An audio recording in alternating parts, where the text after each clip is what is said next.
Characters are important to a story. They give us something to latch onto, a medium to follow throughout the story, putting ourselves in their shoes, projecting onto them. Without characters, it's difficult to make a story people will love and care about. Characters are important, and nobody understands this more than fandoms.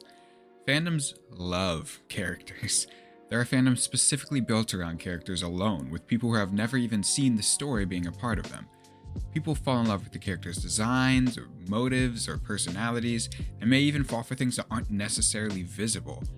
You see, there can be more to a character than what meets the eye. This is where we get into a concept called coding. Coding is when a creator wants to convey an aspect of the character to an audience but isn't outright showing or saying what it is, whether because it wouldn't make any sense to do so or they aren't allowed to. Remember, even if a creator wants a character to exist a certain way, executive pressures may force them to have to hide it. And this can mean anything. I mean anything from disabilities, race, age, religion, sexuality, sometimes even coding characters as other characters. Simple examples of character coding are characters like Garnet and Bismuth from Steven Universe, or Darwin from The Amazing World of Gumball. All of these characters are coded as black. These are characters who aren't necessarily human, however they are still coded as black either through voice, style, and features, or implied similarities. Now here's the thing with character coding. Sometimes it's not very obvious, and not all people will pick up on it. Sometimes the way a character is coded will completely pass over some of the fandom's head. An example being how there was an endless discourse about if Darwin Watterson was a black-coded character, sending the fandom into a lot of chaos and arguing. Chaos and arguing that lasted even after the creators confirmed Darwin was in fact a black-coded character. There's another side to this too. Sometimes a fandom can see coding that just isn't there. It sounds wild, but it's actually very common. Think of it like, what's a good comparison? Like testing computer code. Oh gosh, this might be a stretch, but when testing your code for bugs, you can never truly prove your code is flawless. However, you can immediately see if your code is flawed. It's the same thing when coding for characters, except this time we're not looking for bugs and flaws. When looking at a character, you can usually find many reasons to prove that there is coding hidden within the character, but you can't as easily disprove that there is character coding taking place, if that makes any sense. Because unless the coding is extremely obvious or the creator outright confirms something, it's all up to the viewer to catch it. And y'all all know how bad some of our media literacy is. Remember, people will often project onto a character, leading them to view a character in a slightly different way than they're actually depicted. Bias and personal experiences affect how we see things more than we think. So, we understand coding isn't always obvious, so it's quite common for some parts of a fandom to find a character to be coded a certain way, not actually intended by the creators. For example, Garnet, Bismuth, and Darwin's voice actors are all black. Even though Garnet and Bismuth are gems and not humans, they still have black features, in this case, their hair. There are a lot of easy arguments you can make for these characters being black coded. But on the other hand, there are many examples of characters without evidence of coding that some may reach for. There are some in the Avatar fandom, the cool one, not the blue people, who believe Zuko is an autistic coded character, to which many in the fandom said, "What is bro on about?" The only evidence for this was Zuko taking some things literally, or him taking a while to understand certain concepts, or him being awkward when trying to finally befriend the Avatar gang. But this isn't really evidence for him being autistic coded, it's more evidence that Zuko came from an imperious warlord father through his early character arc and stayed very serious, or at least tried to be, before becoming the "hey, Zuko here" guy we all love. There are many other times we see people finding coding in characters that seems far-fetched or non-existent. And this is where the line between headcanons and character coding begins to blur. A headcanon is when a fandom imagines something about a character, such as a scenario or relationship, that doesn't appear on screen.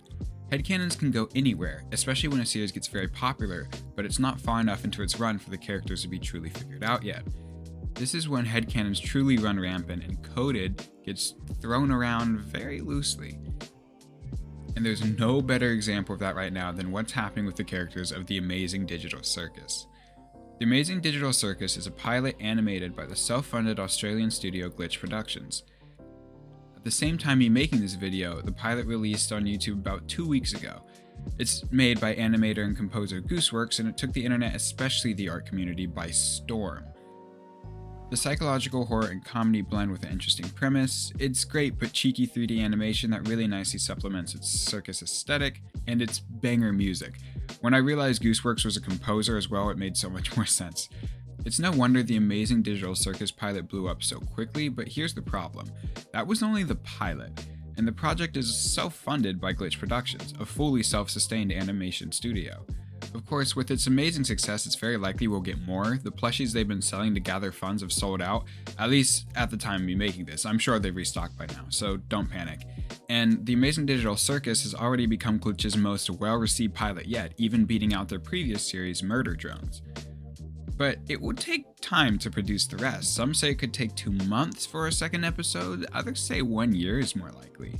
So until then, all the fans are left with is the pilot, an amazing pilot, but only 26 minutes with these characters that are already extremely popular. The headcanons are spreading like wildfire and are already being confused with character coding, causing a lot of immediate discourse in the fandom. The problem with confusing headcanons with character coding is that character coding is somewhat canon. The creator engineered the character to be coded this way, but headcanons are the opposite. Headcanons are headcanons because there is no evidence on screen to support the headcanon. There are things like, if these two interacted, they'd be best friends. This character's powers would work very well if they were in that situation. This character would love this character's cooking. If it's not mentioned or never takes place on screen, we can't call it canon. But Garnet's design being black-coded, Ida and her curse being coded as mental illness, Donatello being an autistic-coded character, these are all things that we can support with evidence on screen that was intended by their creators. That's the difference. Now don't get me wrong, I don't think there's a problem in headcanoning at all. I love headcanons. And I don't think it's bad when someone headcanons their favorite character as blank-coded. However, the disconnect is when a fandom treats a headcanon coding as if it were canon, either because they don't understand the difference or they see coding that no one else seems to. Going back to the Amazing Digital Circus, we can see this happening in real time. Characters are already being shipped together, like with any fandom, ships like Ragatha and Pomni or Jax and Pomni. However, some are getting a lot of criticism because their ship is seen as problematic according to others' coding. There are a lot who view Pomni as child-coded, so any ships or headcanons that pair Pomni with another character because they don't see Pomni as child-coded seems predatory to them, and it's led to some harassment. For example, some hate the Pomni and Ragatha shipping because they see them as mother-daughter coded, while others see the opposite. It's valid to point out when a character appears child-coded, especially if the character is being sexualized, like Kana from Kobayashi's Dragon Maid. Kana is a child-coded character who in every way is depicted as a child in the show, but is constantly sexualized throughout the show, but the show acts like it's okay because in the story she's like 1,000 or something, when she's literally called a child multiple times in the story and is going to preschool in the story. But the Amazing Digital Circus isn't like that. Characters are not stated to be like children or going to preschool. I suppose with the kiddie aesthetic of the show itself, I can see how you may think Pomni is a child-coded character if, you haven't watched the pilot at all and only got information about the character through the internet. But all the characters in the show are at least depicted to be adults trapped in this digital hellscape. This situation of a character that's not child-coded being headcanon as a child-coded character is very troubling because it leads to some things. The first thing being, people who don't follow this headcanon can be harassed by those who do, viewing them as predators or lolicons, which leads us to the other side of this. You see, some of those who follow this headcanon coding go, "She's a child, oh no." Others go, "She's a child, yippee!"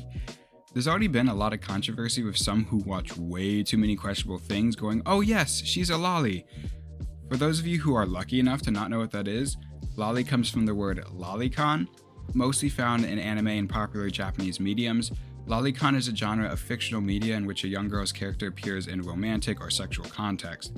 The term lolicon came from the English words lolita and complex, and it refers to the desire and affection for such characters and fans of such characters and works. Lolicons are commonly frowned upon in the community, and even right now there's a strange controversy going around between two lolicons, Nuxtaku and Rev Says Desu, both of them being very interesting characters themselves. But lolicons will see a character like Pomni being confused for a child-coded character and will eat it right up. The common excuse they have for their actions of sexualizing child-coded characters is, well, technically they're not a child, like we saw with the Dragon Maid character. In the case of Pomni, she is not a child-coded character, however some of the fandom mistakes her as such, and lolicons can do whatever they want amongst this chaos. Sexualizing this character who is an adult, but not with their headcanon, it's fucky, it's very fucky. This is the reason a lot of fandoms simply shun lolicons in the first place. Fandoms will always have their discourse, but it's pretty strange when you have people going, "She's child-coded, you can't ship her like this. She's an adult, fuck you mean. I'm good with both." What? Now, I'm not saying there's actually anything wrong with fans headcanoning Pomni as child-coded, as long as they realize it's a headcanon. This isn't just for age either. Age is a big one because it gets into lolicon territory and gets scary and fucky, but people also see relationship coding, such as mother-daughter coding we mentioned before, or some say Ragatha and Pomni or Jax and Pomni are sibling coded, which again feels more like a headcanon than anything, but it's caused a lot of discourse, and we've seen sibling coded being used to shut down ships in almost every fandom, like Bakugo and Deku. Oh boy, that's really causing some controversy right now.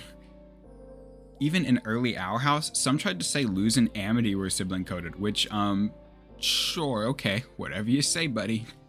But again, in all these situations, it's fandom tearing at another part of the fandom because they see their headcanons as character coding. And while the shipping discourse isn't the end of the world because it exists literally everywhere, it can be a struggle sometimes when people's biases reflect on how they see coding. Some people may completely ignore racial coding or make up headcanons just to stomp out any possible LGBTQ coding in the character. Like, remember when everyone just tried to ignore all the transcoding in Gwen's universe, design, palette, and story? Yeah, like that. This is somewhat being seen with Jax as well, however we're way too early in the series to say he's actually canonically queer-coded, although it's a good headcanon for now. I mean, like, look at the smug asshole. Anyways, thanks for watching, guys. This is more of a niche topic that I've noticed happening, but it's something that happens in a lot of fandoms, so I just wanted to talk about it a bit. I think I really like taking animated media I enjoy and just talking about situations that affect it that can also be applied to the art community as a whole. I'm already working on the next video, sorry this one's a little late, but there's a lot of real world things happening right now that I've spent a lot of time researching, but until next time, see you soon.